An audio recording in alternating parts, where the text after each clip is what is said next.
Ladies and gentlemen, we now come to the fifth and the concluding panel discussion for the day one of FIBAC on the topic, Reimagining HR, Unlocking Productivity for the Future. I am pleased to invite the panelists to the dais, Mr. Rajneesh Karnatak, MD and CEO Bank of India, Mr. N. Kamakodi, MD and CEO City Union Bank, Mr. R. Subramania Kumar, MD and CEO RBL Bank, Mr. Kalyan Kumar, ED Punjab National Bank, Mr. Govind Singh, MD and CEO Utkarsh Small Finance Bank, Mr. Indrajit Kamotra, MD and CEO Unity Small Finance Bank,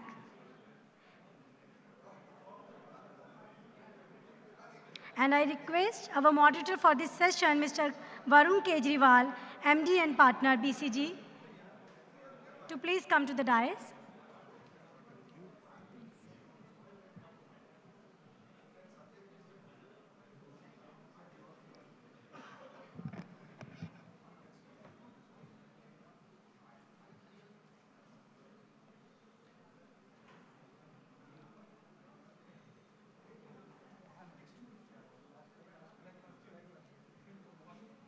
I request Mr. Varun to initiate the discussion. Over to you, sir.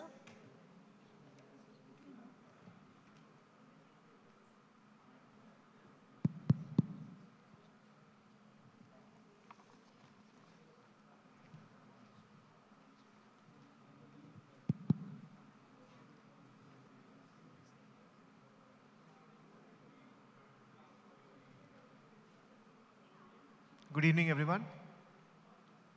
Thank you for joining us for this panel discussion. It's the last one of the day. So quite fittingly, we are discussing the most important topic of HR. The idea, and I'll set the context for the panel discussion.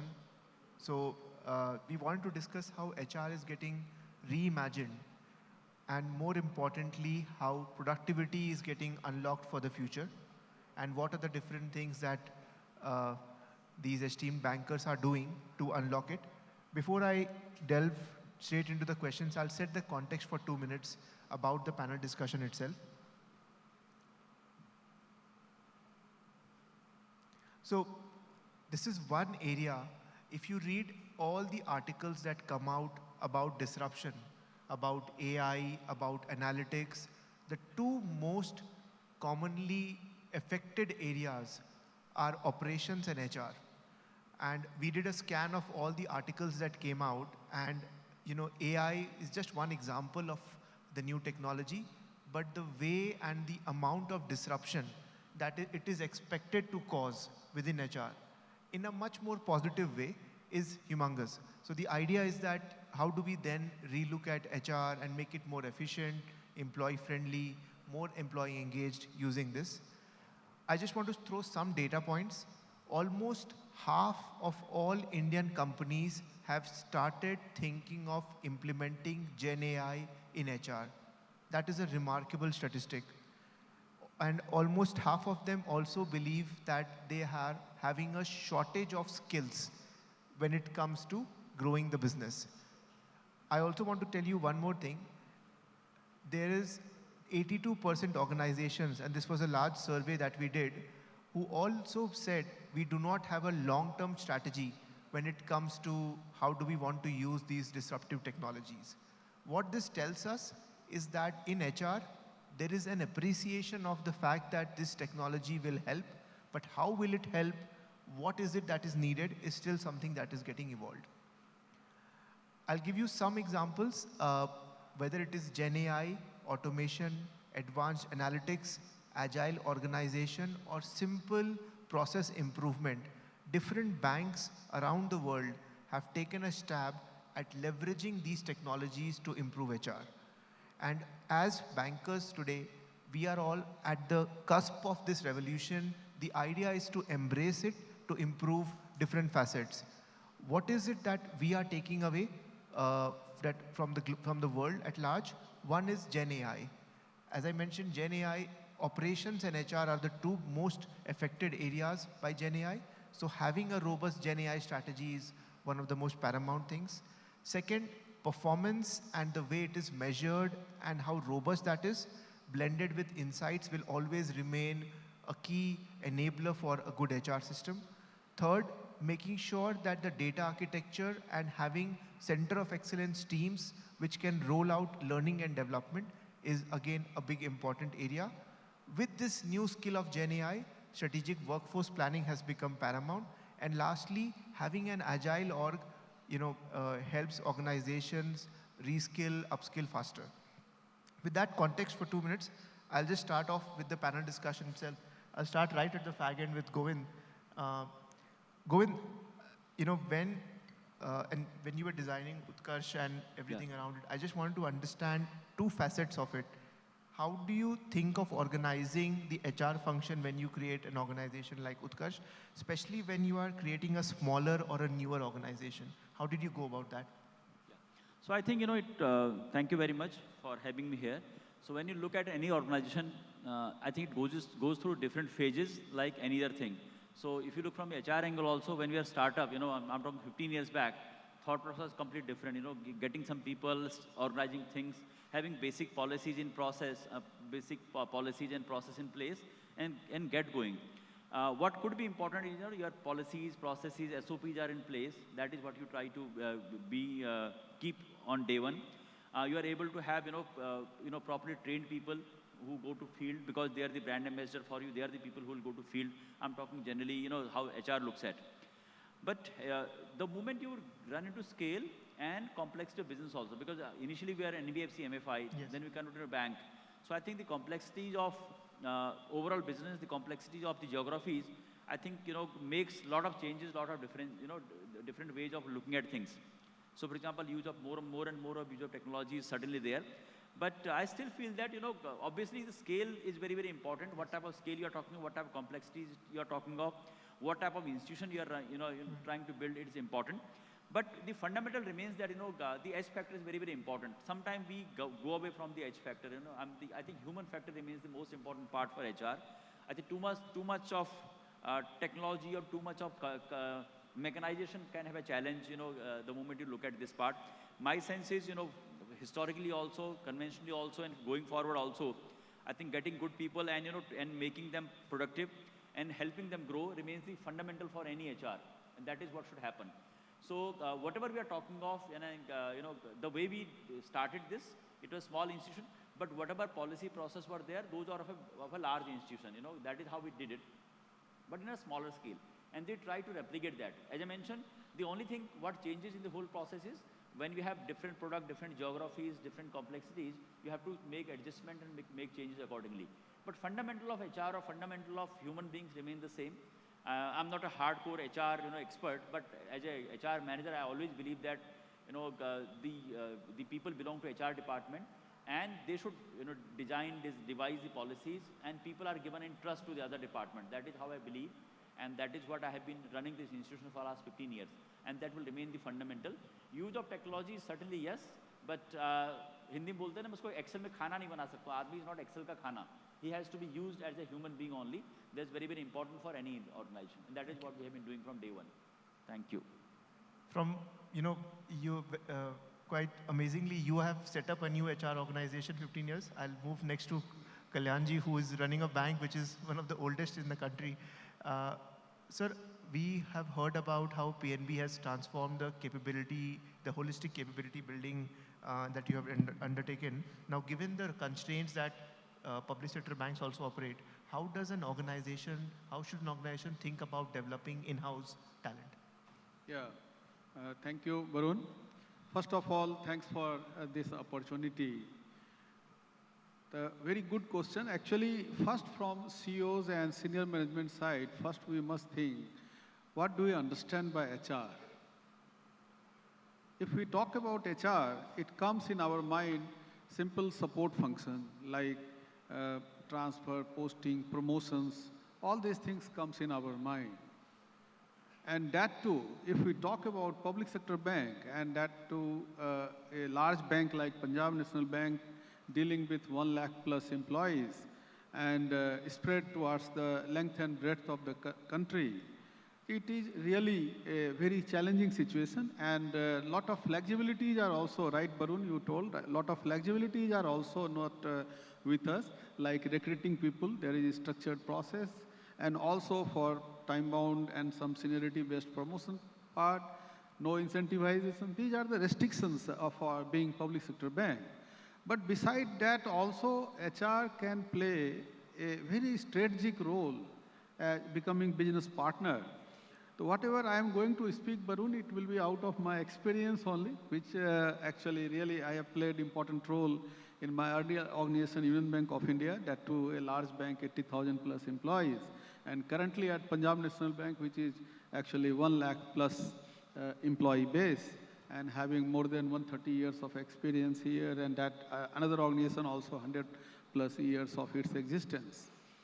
Then actually, if we talk about this part of HR being a strategic business partner, so first of all, we must understand that how customer choice have undergone changes, how doing banking has undergone big change, big shift in there. Today, if I talk about skill sets, then those skill sets will be more technology-based, more, actually simply if I can say, more cross-functional team handling how to handle different divisions so that we can give some products in digital side or anything. Like vendor management also has become the skill set which we badly require now. So these are the area, just before this session, we are listening that AI is also transforming our overall process. Everywhere it is touching. So these skill sets are now important. So for that purpose at Punjab National Bank, what we did, actually complete life cycle of an employee we captured. From onboarding to means specialization stage, leadership stage. While we onboarded them, it is total 52-week grooming plan. It involves classroom and also on-the-job training. During these 52 weeks, the officer has understanding about the roles, responsibilities.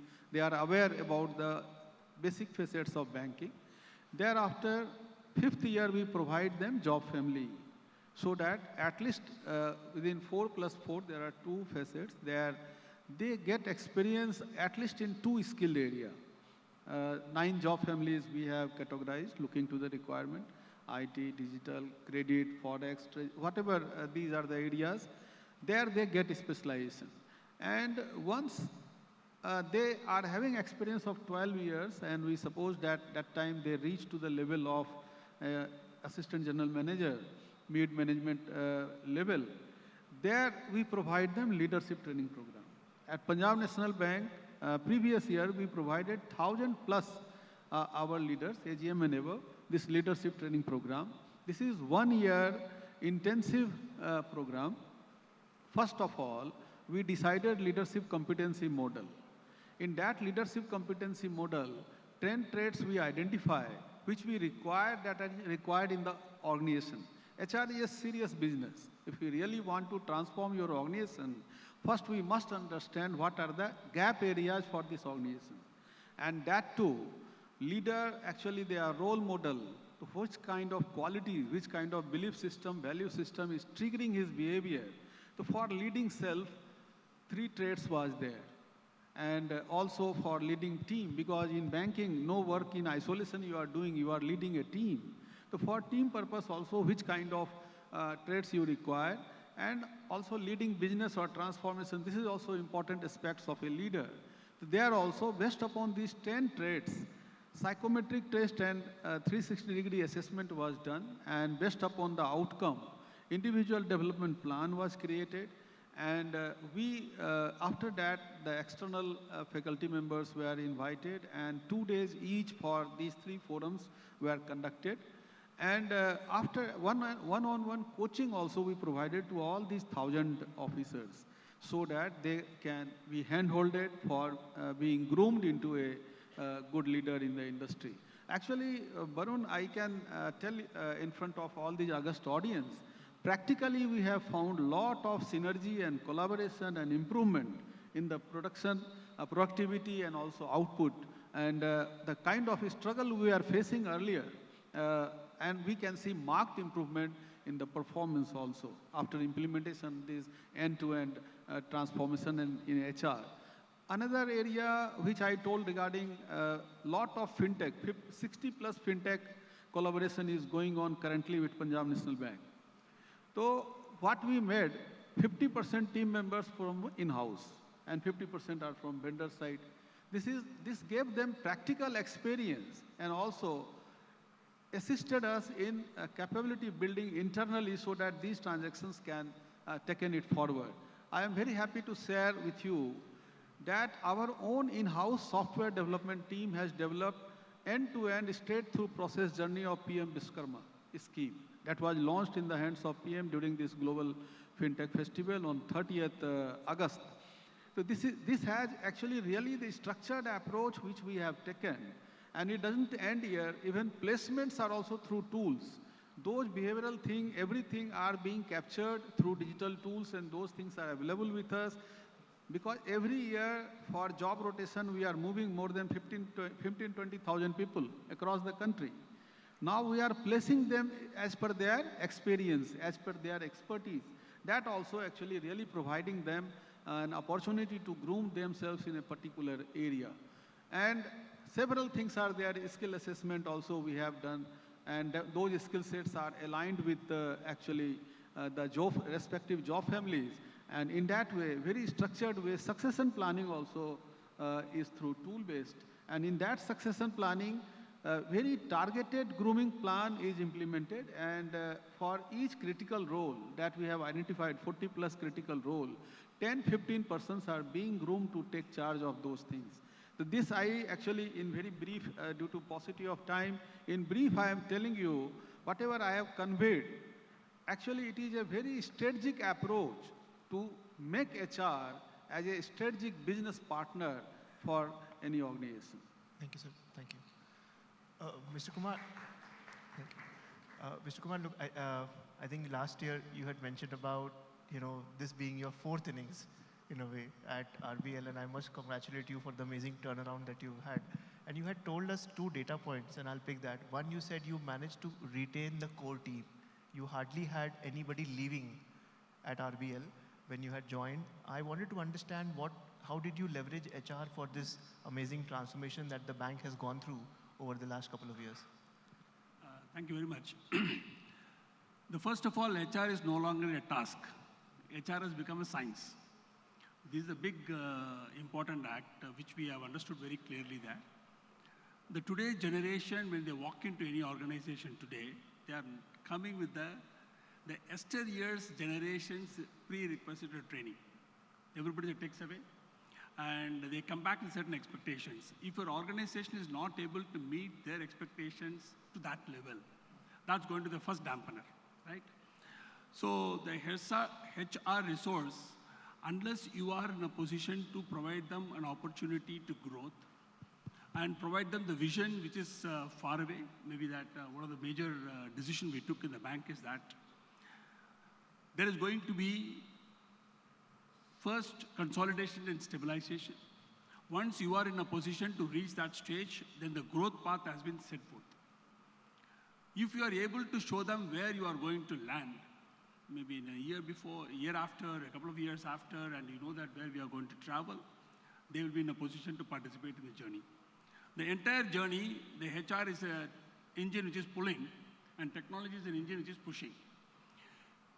The one important thing what this, the current employable lot looks at is whether the HR and technology are gel well. That is the most important thing they look at it. You can't come back and say that the basic hygiene today is providing them the laptop with your MS suit. It is not the question of having only the word. The days have gone. And the quick decision making and the hierarchical approach. See what today people are doing. You join to retire, you join to progress. If you are going to provide them the path for progress, they stay with you for long. If you try to say that you have just joined only for retirement, and the current generation is looking for another hop. So you have to decide very clearly what sort of job role you're going to fit in. See, that is very, very important today. Be it senior level or in middle management or a junior level, the moment the job role doesn't fit, there are guys who will walk out the next day. They are not waiting for your formal relieving letter or stuff like that, because we are also taking the people without formal letters also, as far as his ability to match that role is being fit. It is like a soap opera, no? If you wanted to hire a hero, he must know the dialogue of the hero and then do according to that. Today's generation, which is Gen Z, very, very aspirational. If you are able to quench their aspirational appetite to 50+%, their probability of sticking on with you is very high. Right? If you are going to treat them like any other resource or an asset, your probability of retaining them is going to be pretty low. So this distinction, if you are able to bring it and then make it. And very important thing which today's generation looks at is continuous communication.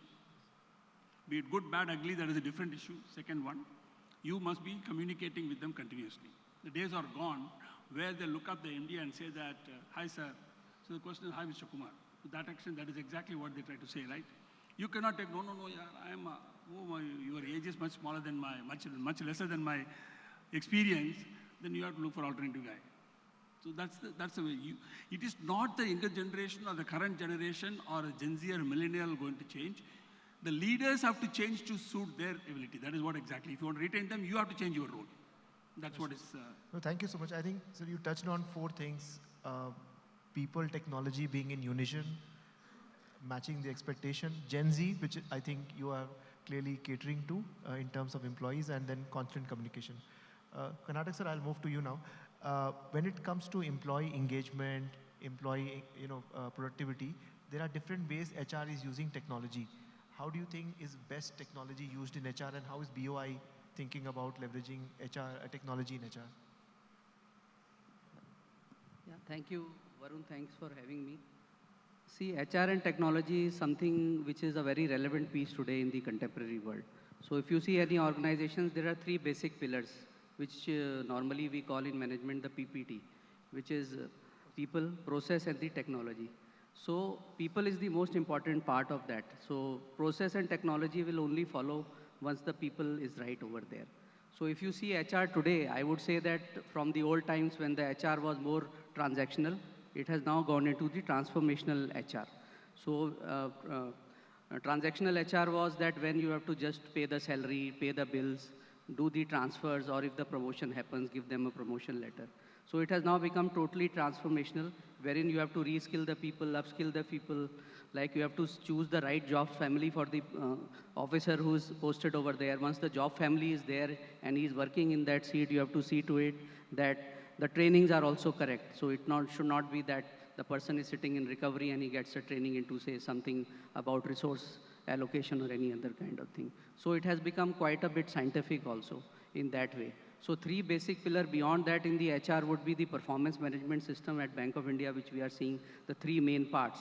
First part being the performance management system, second part being the learning and development, and third being making the technology at the hands of the employee through the web journeys or through the mobile app on the HR side. So these are the 3 basic main pillars which we are trying to do in Bank of India for the HR side. So technology is the main pervasive thing. So any person who is joining new 23, 24 year, I just give you an example, a few Rajbhasha officers had joined our bank. I was addressing them and I was myself surprised when I asked them a question. It was only 15, 16 days of their joining and I was asked to address them. I just asked them, only 2 days ago they had got a salary. So Ajay, I just asked them, have you opened an account with Bank of India? Obviously they all had an account with Bank of India. Then I asked all these HR Rajbhasha officers that do you have a mobile banking? You will not believe all 17 had a mobile banking with them and they had started transacting. So that is the kind of engagement they have with technology now. So the more you have technology, not only in other things but in HR also, the more the employee will be engaged, particularly the young age employee up to the age of 35. So HR and technology, way to go. And just to give you more example, HR is not only HR, it is more business HR also now. So if more to give an example, so just an example I would give for Bank of India, more practical, is like we are having 10 lakh mudra accounts, which are standard, approximately 10 lakh. to give a calculation. So if you say that one officer does a renewal of a mudra in 1 hour, one account, so 8 hours he does eight accounts renewals in one day. So if you take 23 working days in a month, so it comes to around 200 mudra renewals in a month by one officer. So if you give an average salary of an officer, he can be a scale 1, scale 2, scale 3, whatever in the branch. So it is 1.5 lakh even if you give the salary. So the cost coming to the bank is 75 lakhs, 75 crores per annum to be exact. So that if you make it digital, this process of renewal of MSME digital, what you are making is that 70 crore one side you are saving, on the other side 5,000 man hours you are saving. You can use this as a HR for other purposes. Other purposes like maybe it can be marketing, it can be collection, or it can be sale of third-party products, or it can be any other thing other than the mundane task of renewal only, where bank is not earning because the account is already there. So these HR and IT go hand in hand. The more any organization gets into technology in HR, the more productive it will be for the employee. So there is one more data interestingly, when you go around and read some of the HR researches and journals, that if the employee engagement is correct, the productivity improves. And if the employment engagement is not proper in the organization, any organization, the productivity gets reduced to as low as 10 to 12% of the employee. So that is the data which is prevalent in many of the researches globally. So employee engagement, productivity, and finally the motivation of the employee through technology. Today is the way to go. Thank you so much, sir. Mr. Kamakodi, actually, you are the one who has been at the current organization the longest when I looked at the panel. And I remember you telling us about your story when you started at City Union 20 plus years ago. In your experience, while the bank has gone through a huge transformation, how has the role of HR changed from the day you had initiated to now when you are leading the bank? And how has it helped in the transformation of City Union? Yeah, 20 years is a very long period in today's context. And coincidentally, when I joined the bank, I joined the HR department only. And that was also coinciding with the centenary year of our bank. So we have, like say, PNB, which is immediate senior to us, started in 1895. Maybe before that, you had Allahabad Bank, which got merged, which was in 1870 or so. Maybe before that, 1803, you were State Bank of India. So we are in seniority, we are the third longest serving bank after SBI, PNB, and CUB. Why I say this is, like, when I joined, I mean, 20 years, I think, I'm not sure to what extent you will be in a position to appreciate. Probably Mr. Karnatak, Mr. Subramania Kumar can appreciate. So that was the period somewhere around 2003 when even the core banking implementation was under progress for almost all of us. So we had branches in rural areas which did not have connectivity, purely working on the ledgers. We had branches like what Mr. Kalyan Kumar said, like say about half of the branches which were working in the software which were prepared in-house by the in-house team. And the core banking was just, like say, in the process of making. It was only 2004-05, the implementation of the core banking started. Why I say this is, in no time, whatever skill set the bank had earned over a period of 100 years, particularly in terms of frontline staff, particularly in transaction processing and all, almost it became of no value after the arrival of the core banking. You had to start the complete skills, reskilling of like making them to, like say, do the transactions in the, what do you call, computerized environment. The public sector banks, they had just before that period when after the computerization, VRS schemes and all were given and a lot of people had left, but our bank decided that we will not have any, like say, VRS scheme at all. But fortunately, that also coincided with the liberalization of the branch licensing. So over the period of time, from 100 odd branches, whatever we had at that point of time, it increased to whatever 800 odd branches today in a way.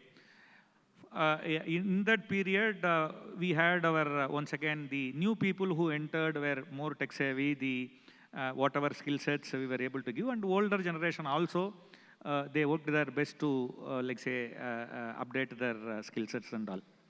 So it was a period like it almost took us a decade to go for that complete generational transformation without, tilting whatever you have. Probably the RBL bank also, if you look into the case, they faced in transformation from an old generation bank to new generation. But the bank was much smaller, so the assimilation in making the RBL bigger and all were, if you read the numbers and all, it was very, probably not as difficult as people like us. We were almost a dozen bank which were under this category. So we, that had actually but good that the system responded. So okay, we took us, we were some extra time in changing that thing.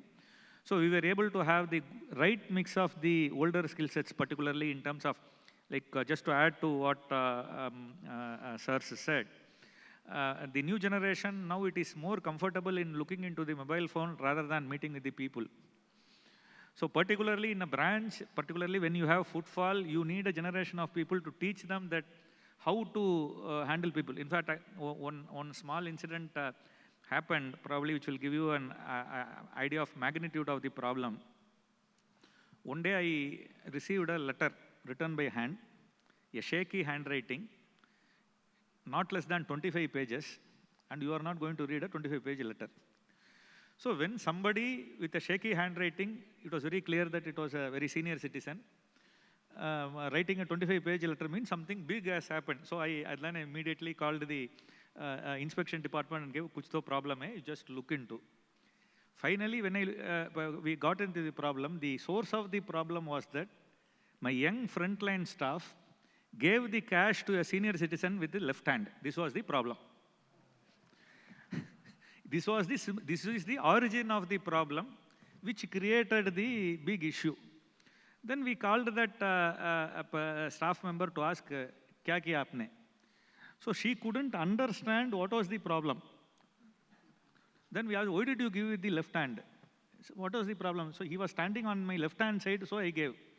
There was no other explanation. Unfortunately, probably at our home, nobody has thought that giving something with the left hand is disrespectful or whatever it is, which we normally expect these sort of things, sanskars will come one generation after the other, which was not there. So even from these sort of issues, we have to include in the training so that the subsequent generation of the people, at least they get, apart from, technology issues, now technology people learn even with a, what you call, self-learning kit, people are prepared to understand that. But now you hear almost more than 2/3 of your deposits is from senior citizens. Their expectations are different. So making the younger generation people to meet their requirement and all, the reskilling has to happen not only on the technology side, but also on the softer aspect and how to deal with the people. But so far the system has responded and taking things forward. Yeah. Thank you. I think you touched on a very important point which often gets ignored, Mr. Kamod, which is reskilling, not in terms of hard skills, but softer skills. I'll move from the third oldest bank to the newest one, I guess. So Indrajit, you had, I would say, both the luxury also, but the challenge of building almost an HR department from scratch in a very recent and a very short time frame and in a challenging environment. How have you leveraged, when you got a slightly cleaner slate, how have you leveraged technology to build the right HR function, and what has been the impact? Thanks, Varun. Like Varun alluded, Unity Bank is the youngest bank in India. We are just 2 years old, having received the latest license from the Reserve Bank. We had a very interesting launch into banking. We took over a bank which had fair amount of complexities and older staff by age. But I knew the day we put a hand into this, that has to be a strength. I'm happy to tell you, we have had almost no attrition from that cohort of 1,200 people, which came into Unity Bank. And that was simply by respect. We respected their banking knowledge. We respected their customer service and the sanskar, which my esteemed colleague has talked about. But having said that, I can't be the youngest bank in India and thrive on just experience. We have aggressively gone and hired people in the age bracket 25, 28, to bring down the average age in the bank to 32. The next 4,000 people have been below 30, which means that we had to basically enforce an amazing HR ethos, HR spirit, and HR systems into our network. I'm an IITian by profession, so I said AI, that will help us. Conventional modes will not help us expand the way we have been doing. So from day one on our hiring, our engine has been AI-driven. It helps us give a score number on every resume we get. We get a software score number on the resumes we get. And based on the need, then we start evaluating. It's an open secret. It has helped us. We use AI for our training programs. Banking is not rocket science. Banking has been the way it has been for the longest of time. We've managed to encode it into programs which are compulsory, and programs which are optional, and programs which are aspirational. So all cohorts of our staff go through them, and we have a reward mechanism in place for people who do more training than is required in the basic skill sets. But at this stage, Varun, I must tell everyone a story. You know, I picked up in the airport one book, and it said, The Coming Wave, AI, is written by Microsoft head of AI, Mustafa Suleyman. I said, ye theek lag raha hai. I will read this in the aircraft. So taking off from Bombay, long aircraft somewhere, I read the first 18 pages, I think. I said, awesome. What command of English, what grasp. This Mustafa Suleyman writes very well. I was captured in the book. First chapter over, there's a blank page. Second chapter, and the author writes, I haven't written the first chapter. That was AI. Here on, I start writing. Please bear with me. So that is the age in which our generation is living. Before I hand back to Varun, what I want you to know is the two challenges I'm facing and I'm not being able to solve yet is the gender diversity in my bank. I don't have enough women on the top. Really. And we have really tried. I have personally told HR that we will not evaluate a position till you also show us a woman candidate. With that, we are trying to right-size it. I think at the branch level, we are 50-50, but in the leadership, we are nowhere close. Can I request the young women here to please go for it? I think all banks, and I'm sure I speak for Govind also, we will be delighted to have better diversity, better gender mix in our boardrooms and our leadership teams. Thank you. Thank you. Thank you so much for touching on that gender diversity point. I think it's a point that is well understood, but as you rightly said, at the upper echelons, the numbers still don't reflect the efforts which are being made at the ground level. Govind, I'll circle back to you. You spoke about while HR is process and policies, but you said the human element never replaces. In your view, as you scale up the bank, and I know you have a bold ambition over the next 5 years to scale it up to a large bank, what is it that you want from your HR function? If you had to say, I want these 3 things from my HR function to help me scale the bank to where I want it to take in 5 years, what would they be? Yeah. So as I mentioned, from very beginning or even conventionally, people getting the right people grooming them, making them productive, I think are the key function for HR. As I mentioned, for H factor is very important. So I think engagement part is very important. And especially, when we talk about the complexities, actually I want to congratulate Indrajit. If you have 50% women at your branches, that's commendable. I think we are struggling with 14-15%. I'll be honest about this. Especially we operate more in the Uttar Pradesh and Bihar type of territories.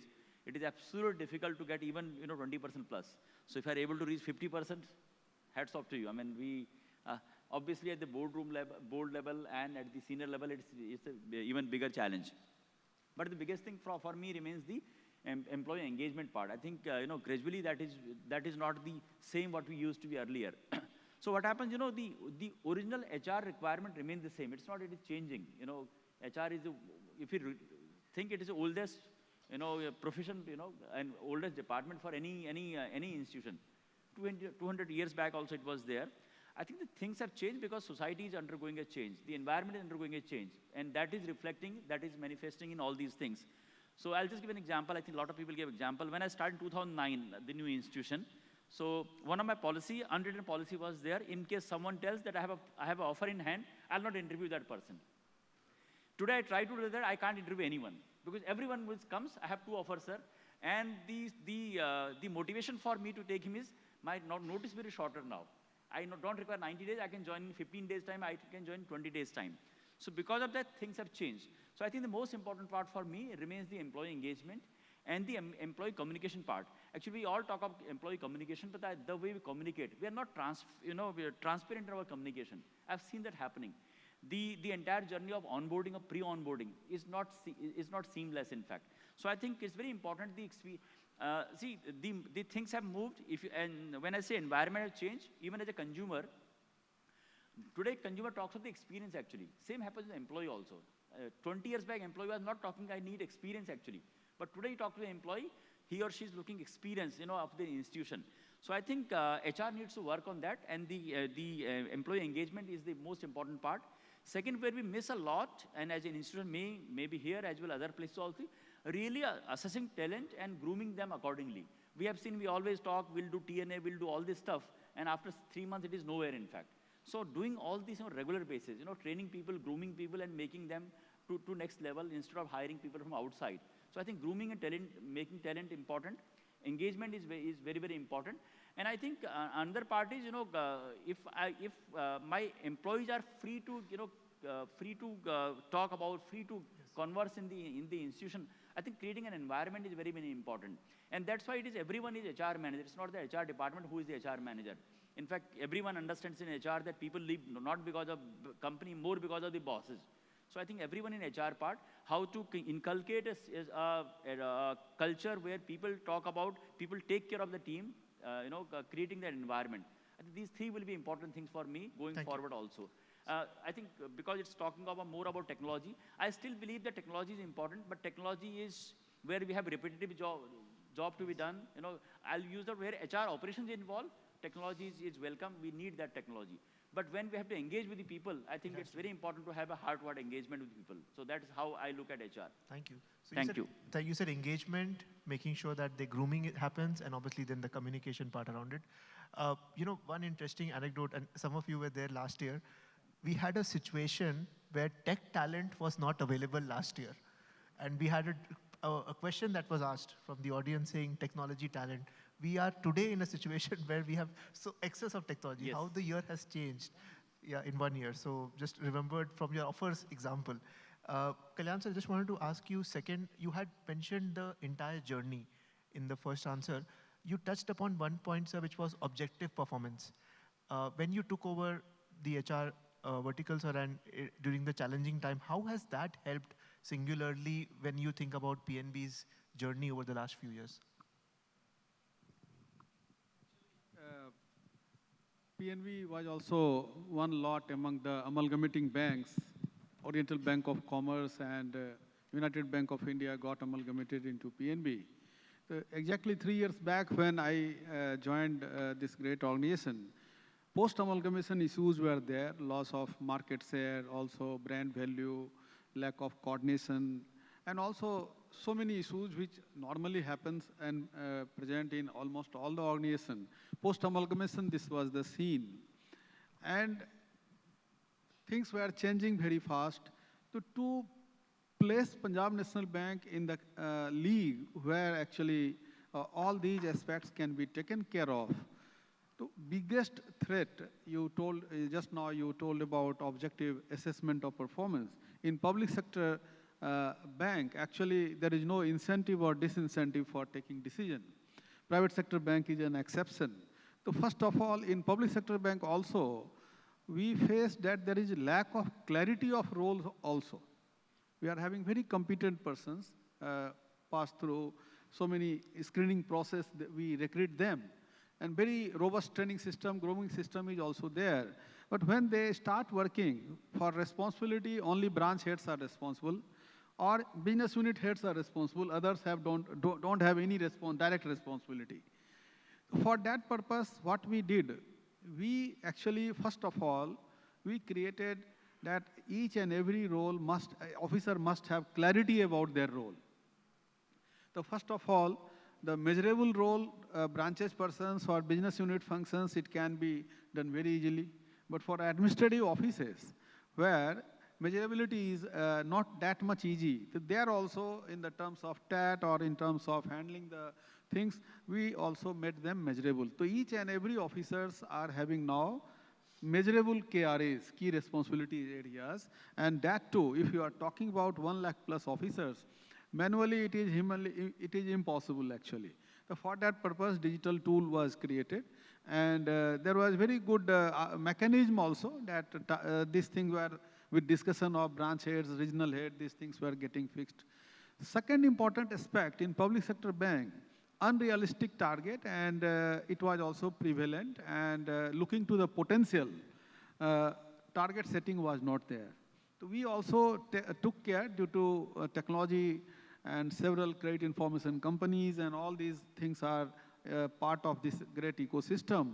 We are having access to pin code level potential data. Now, this target setting is also very realistic, that yes, suppose any bank is growing to at X percentage and you are growing at X minus percent, then that target realistically looking to the potential, and also you can deploy resources also. Suppose potential is more, our growth is less, you can put in your resources also there in a very scientific way. The target setting realistic and role is clear. And thereafter, appraisal process, actually what used to happen, it used to happen in the year end. There was no trigger in the hands of employee or supervisor to provide them mirror that, yes, your performance needs improvement. So for that purpose, we created PMS Profiler. In PMS Profiler, every monthly basis officer is getting a score. That yes, if I continue to perform in this way, then our performance appraisal score is going to be aligning with that. And one very beautiful dashboard is also there. One of my colleagues was speaking. MIS is very important for actually really monitoring and all. The very good dashboard is also there. In that way, we brought in the performance culture in the organization, the differentiation between performer and non-performer. But being public sector bank, we are having responsibility also to deal with this non-performance part in a very, very caring manner. And we try to find out what are the reasons behind this non-performance. Therefore, very important aspect of this transformation was capability building, which I captured during my earlier address to you. Very structured capability building and personalized grooming plan. In that dashboard, there is a provision that any employee can trigger that I want this kind of training program. And also, leadership board is also being created. Through that, looking to their grooming plan and succession planning approach, very personalized training plan can be recommended to those officers. And also, AI-based chatbot and all these things are under development. Through that, because these days, you all will agree with me, reading habit has got diminished. Actually, it has reduced a lot. So for that purpose, ready reference like ChatGPT kind of facility also we are developing, so that while meeting any customers, which kind of dialogue you should make, how you can make comparative analysis of products, so that truly HR can play a strategic business partner in that way, bringing objective performance, providing them realistic target, and based upon that proper monitoring, and also hand-holding them properly so that they can actually really contribute a lot to the growth of the organization. Yeah, thank you. Thank you, sir. Mr. Kumar, you spoke about 4 things in the last answer, and you touched about Gen Z, how you are managing the new generation. If you fast forward, what is your ambition from your HR function over the next few years? What would you want them to do over the next few years? You spoke about the 4 things, what worked till now. But what is it if I look ahead?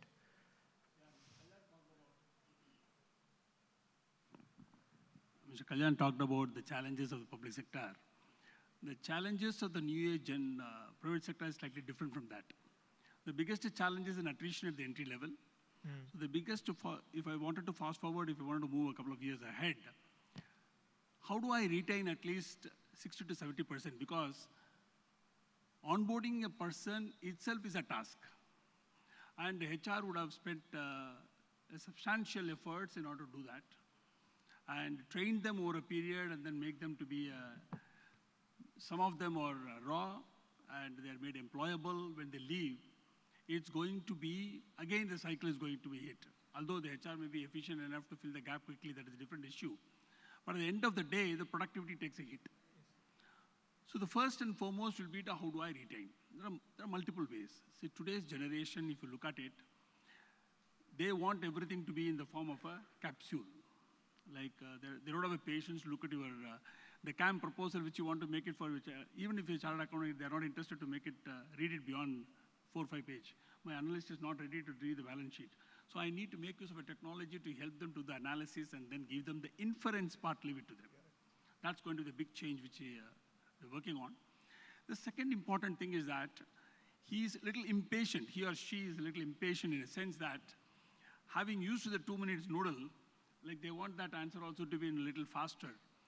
So in fact, there is a buddy concept. So in fact, my team has come out, digital team has come out with a in-house solution called RBL Buddy.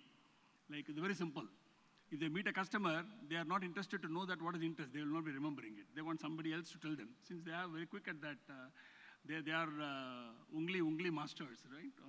Their thumb are much faster than the feet and mind. So if you're able to provide that kind of solution, we have already done it to a great extent. If you just try to meet somebody and wanted to offer one of the product, then first natural will be the comparison. The product should be able to throw up right in the system itself, enabling him to do it. In fact, the success rate has been pretty huge. The very third important thing where we wanted to do them, the moment they walk in onboarded, they need to know when is going to be the next promotion. The growth path definition is something, it has not been in the paper, it has to be chalked out as a path. It's not a snake and ladder. It has to be a ladder without any snake. That is exactly what is being looked at. So you need to have that plan. So they need to say that climbing every step in the ladder is to be out of efforts. And if you are able to provide them the growth path, if you do X, you will reach the 4th stage. If you read X plus Y plus Z, how you can go fast forward. They are not averse to competitive environment. They are ready to compete with others. But they need to know, if I run 100 meters race, where is going to be the tape where I am going to hit it? You cannot say endless running is not going to take them to 100 meters. You have to define that end path. So that's going to be some of these aspects we'll be working on. I'm so happy to hear that you have such a deep understanding of Gen Z and what the characteristics they have about the thumb quickness, and I can see clearly that for your bank, that's a very important segment. I'll move to Karnataka, sir, now. So actually, you have seen how amazingly well public sector banks have turned around the fortune, and today they are at the cusp of competing with the best. If you had to fast forward, and since your bank, sir, actually has the largest international presence, if I think about public sector competing with private international banks, how do you think this HR function really will help you to make that leap of faith over the next few years? Yeah, yes, Varun. Something very interesting, that is one part, like when we see the process, people and the technology. So people on one side and technology on one side. So there has to be a bridge which has to join the people and the technology. Because now banking is more of technology. So banking is technology, technology is banking, this kind of thing which has happened. So the bridge between the technology and the people working in a bank is the soft skills which are required. So this is something which is very important for any HR organization and the HR department, that soft skills are there. So end of the day, when you are dealing with people, it is the human approach which has to be there. Because unless and until it is there, you cannot take the entire team together.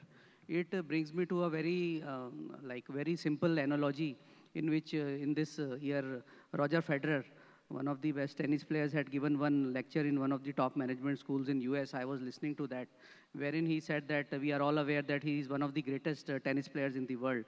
So where he said that when you have to win a Grand Slam, a tournament, you have to not only win the Grand Slam, but then you have to win each match. Within each match, you have to win each set. Within each set, you have to win each game. And then finally, you have to win each point. So it starts from the point, and then you finally win the Grand Slam tournament. Maybe it is French Open, Australian Open, Wimbledon, or a US Open. So he said very categorically that each point is important to win a Grand Slam. Similarly, if I tell for Bank of India with 52,000 staff with us, so every person is important. This is what I tell my staff, that every person in the bank is important, all 52,000 of them, whether it is a sub-staff, whether it is a clerical or an officer. So you have to mark each of them. Through various technology process, you have to mark their productivity, you have to mark whether he's performing, if he's non-performing, how to bring him back to the system. So every person is important, and how to bring that person, to make that person feel important in the organization, that is the soft skill, which the HR should have. So that is the bridge between the people and the technology, which we have to build today. That is the crux of the matter.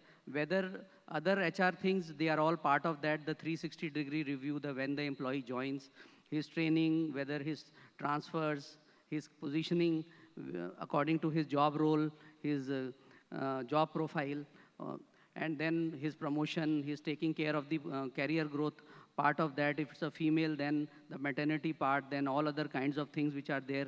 Now that is very important, that nearly 25 to 30% females in typically a public sector banks are females. You have to take care of their aspirations also. What are they looking for in the organization? And in the end, when they grow up and then finally they retire, you have to take care of their retirement things also, post their retirement, because now longevity is also there. So then again, that is part of the HR. So people and the technology and how to bridge it through the soft skill is something which is very important. Similarly, on an international part, there are totally different kind of challenges when our staff goes through international. So like if I give you Bank of India perspective, nearly 450 of our officers are working abroad, 450. So when the 450, the totally different challenges are there, different kinds of issues are there, because they are working in totally different geographies with different languages and different issues. So there, even a different kind of skill set is required to handle them, to take care of them before they go there, once they are working over there for a period of 3 years as per the guidelines, and once they come back, some officer working in US or a London or a Paris, coming back, and suddenly if you post him in a rural or semi-urban area, the entire the exposure and the experience goes for waste, not only for the organization, but also for that person also. So all these things have to be taken together when you have to run the organization. And finally, the end of the day, I would say, Varun, that it is all teamwork. If you are able to take the team together, whether the person is working in a business vertical, support vertical, or a control vertical, if the team is going along well, the organization will automatically go well. Thank you, sir. 450 is a big number, by the way, to have people posted outside India. I think you clearly have a different challenge. Mr. Kamakodi, by the way, very happy to know that you started your career in HR and you spoke about the 20-year journey and the importance of teaching culture. Sir, what will sustain City Union Bank for the next 100 years from an HR perspective? You keep talking about, you keep talking about 120 and the third oldest, right? And you said the thing that has worked is the culture and the customer connect, and how now you're managing the dichotomy of having younger people in branches versus the older customers. What is it that will sustain this? See, just to take a slip from what Mr. Karnataka has said, from what we listened from Mr. Federer's point, how each and every, person is important in the organization. One important factor, probably the new generation, both youngsters and also the banks will be, may not be in a position to appreciate. Our bank take pride in saying that in 120 years, the bank did not lose even a single day because of the employee unrest or strike or shutdown or whatever. So how it got sustained for this 120 years? Basically, it is the way how you have a balanced approach to all stakeholders, be it customers, be it regulators, be it the shareholders, be it employees. So each and every stakeholder has to be treated with whatever respect and whatever importance you need to give. So if any organization for that matter, if it takes care of the different stakeholders with whatever, like say, respect that needs to be given, the sustainability, be it regulator, the sustainability actually comes into. So we, like say, I can't, like say, another 100 years or whatever it is, like say, the fundament, this is the, you can extrapolate to any length of the timeline. The basic, like say, the point is that how you take care of every stakeholder who is, like say, making a bank. That's the point. Indrajit, you started off explaining the bank's background, and thank you for that context. If you have to advise some other colleague of yours about how do you reskill the workforce, how do you upskill the workforce, how would you do that? Yeah, I think, you know, Varun, even in last year's FIBAC HR panel, we had concluded that skills is the biggest gap which India faces. I think it's more true than ever today. I shared with you that when I started the bank, I knew I needed younger workforce. So we went to the colleges. We went to the management institutes. And as all of us know, the girls, our children, sisters, do much better in academics than the boys do. So you go into the colleges, you can recruit a very intelligent cohort of young people, boys and girls. And we made sure that we recruited equally at 50% level, almost to the number. Then we had this large task of converting youth who were trained, who knew their balance sheet, who knew their finance, who knew their numbers, into banking and customer service. That's where HR came in. So we used, you know, a kind of a platform called Talent Guard. Who all have heard of Talent Guard here? It's an AI HR platform for training. We got this straight out of Eastern Europe, and we put it into our systems. So there was first few weeks of handheld training, followed by self-training, and then they hit the ground in the different branches. Each youth, each person was mentored by an older person who knew banking well. With that mix, Varun, we managed to skill our new recruits into banking. The elders were already experts, but we now had a gap in the middle. We had 25-year-olds who understood customer service and banking. We had 40+ who understood banking inside out. But now we needed the energy. We needed the charge to actually grow the bank in the path we wanted. That's when we went to our peer group banks. From our peer group banks, the only thing we offered was, we can't offer more money. We really can't. Actually, no bank can offer more money. There's always somebody else who can offer more. So what you have to offer is content of job. Each person will be responsible and know that she is responsible to deliver something in her role. The moment the person has that satisfaction of knowing that what I do today translates into this business today, he or she will never leave you. People don't leave for money. People don't exit for money. They exit bad bosses, they exit bad culture.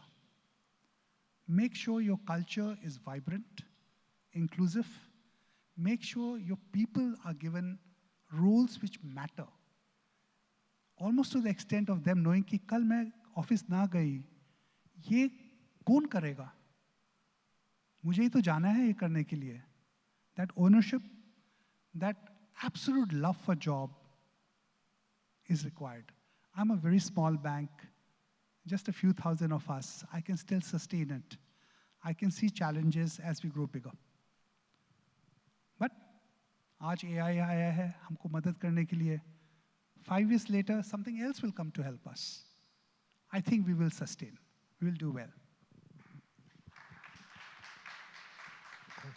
Thank you, and we all hope you do. We are almost at time, so I'll just take one question, one or two questions if there are any in the audience. It's quite late in the day, so yeah. If somebody can please pass the mic to the gentleman there.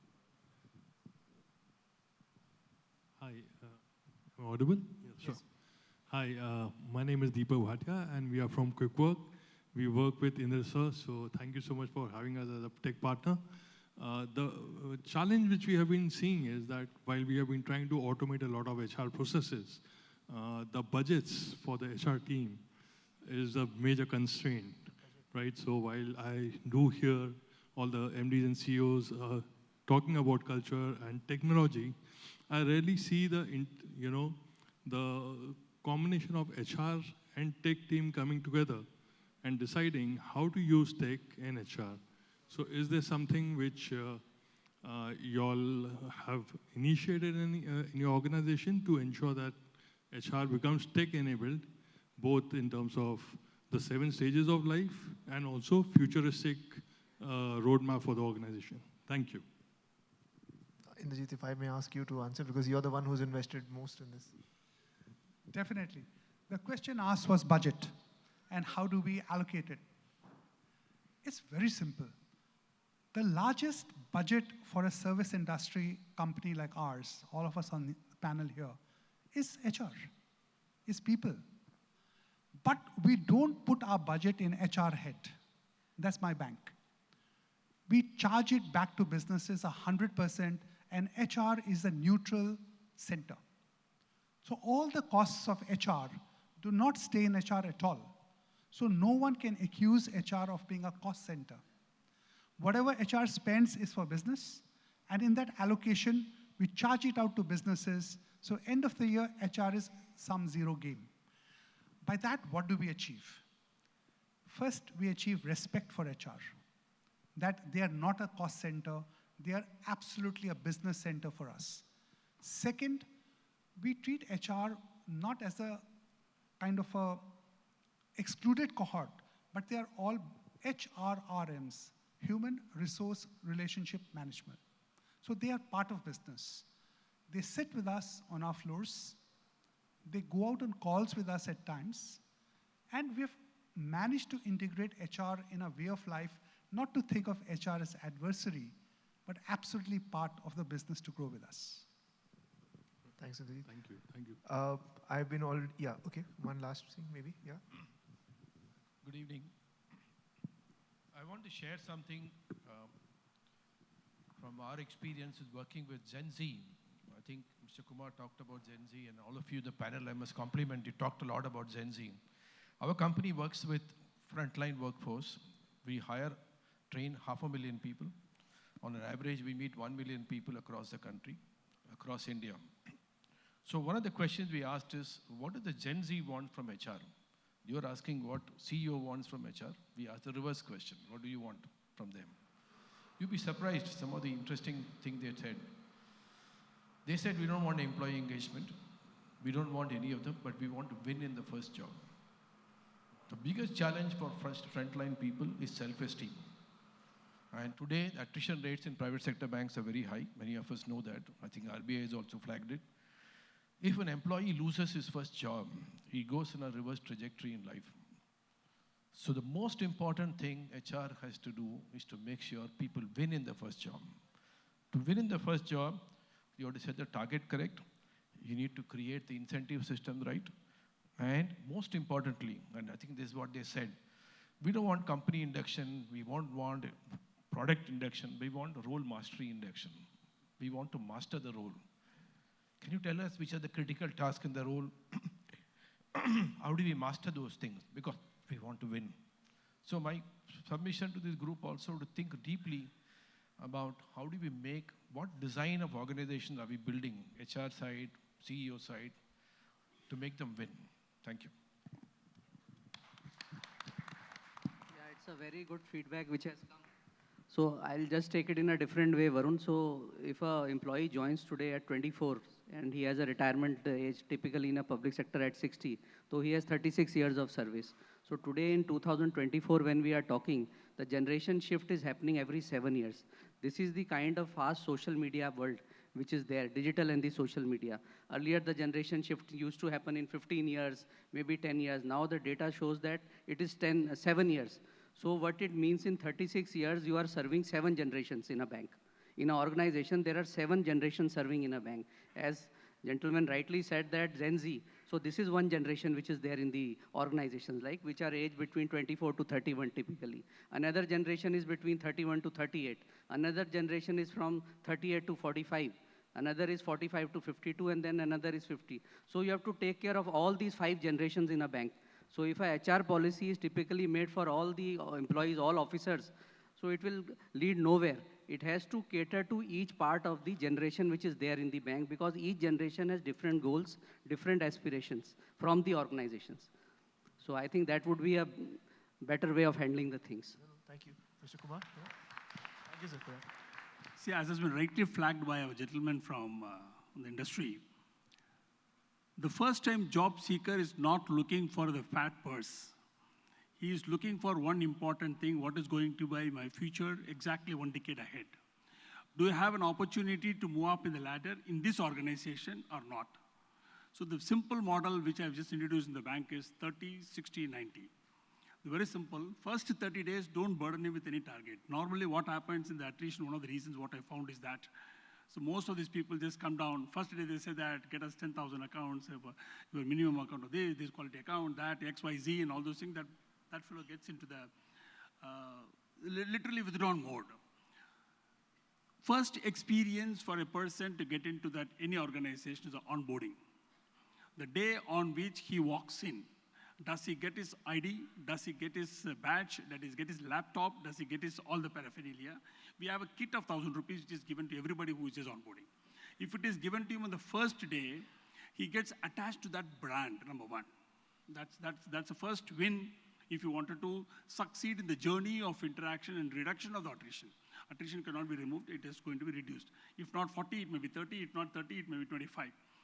The second important thing is, next 30 days, he has to be inducted into the role or his aspirational role. I'll put it this way, it is not the role. First, we have to have an HR business partners who engage with him for a couple of days to understand that whether he has come into the right role or not. See, normally what happened, no? First, they were all interested in the campus. They want to get some job. Okay, this is my first job, I got it. Next 3-4 days, they're able to make clear, I don't think I'll fit in, because today's generation, I have to give all the credit to them.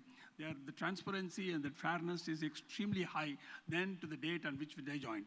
Way back in 1980, if you call it, just waiting for a job. If you got it, you changed ourselves. We retrofitted ourselves into the job rather than making the job to fit into my liking. That's a big change. If you are able to make that assessment in the first 1 week, there are engagement and disengagement has to be decided. If you don't decide that engagement or disengagement in the first 7 days of the onboarding of an individual, possibly we are going to have a higher attrition. The next 23 days, moment you know that the engagement is going to be there, then put him on the rhythm of the organization culture. See, the culture is not something which is going to be learned over a period. He has to be talked about where to look for what. He is very simple. You don't have to teach him. You don't have to lift the spoon and then put it in his mouth. Right? You have to simply tell him where to reach for what and put him on the rhythm of it. Today's guys are very fast in understanding things, and Their grasping power is fairly high. Put him on a rhythm of 30 days. 30 days, by 31st day, have again another interaction.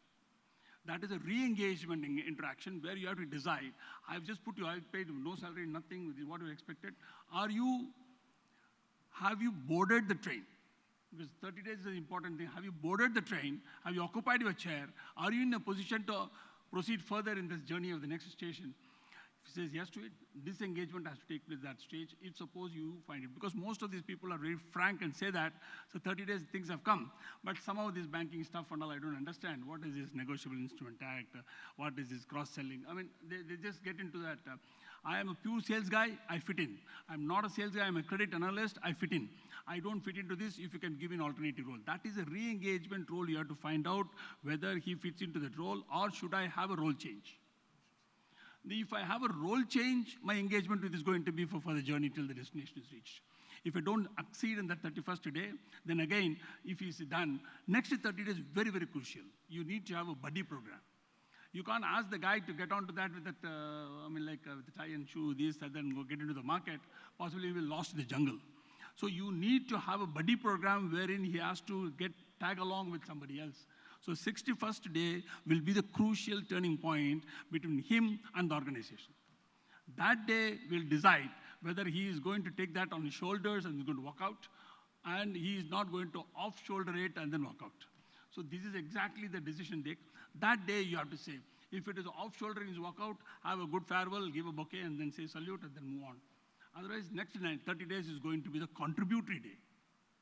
And 91st day will decide, yes, this guy is going to be part of my organization and my attrition is going to drop. This is easy said than done. First, making my HR to understand itself took me a lot of time. Having understood that HR, because I told it's a science. It's not something which is not going to be you can't have an Excel sheet to say that the 31st day tick box. Tick box, nothing. He can be, you know pretty well that the pandemic taught us how to be silent in the VC and not to participate. Thanks to that VC media, no? Everybody will be wide awake, but nothing registers here, everything fly out. So you also know that he's sitting before the video. So these first 7 days, 31st day, 61st day, 91st day will decide this engagement. If you are able to hook on scientifically well in organization, attrition will drop like a dead wood. Thank you so much, sir. With that, I just want to thank all the panelists for joining us and sharing very nice anecdotes and examples about it. I hope all of you took away certain insights from them, from their HR experience. Thank you. Thank you very much.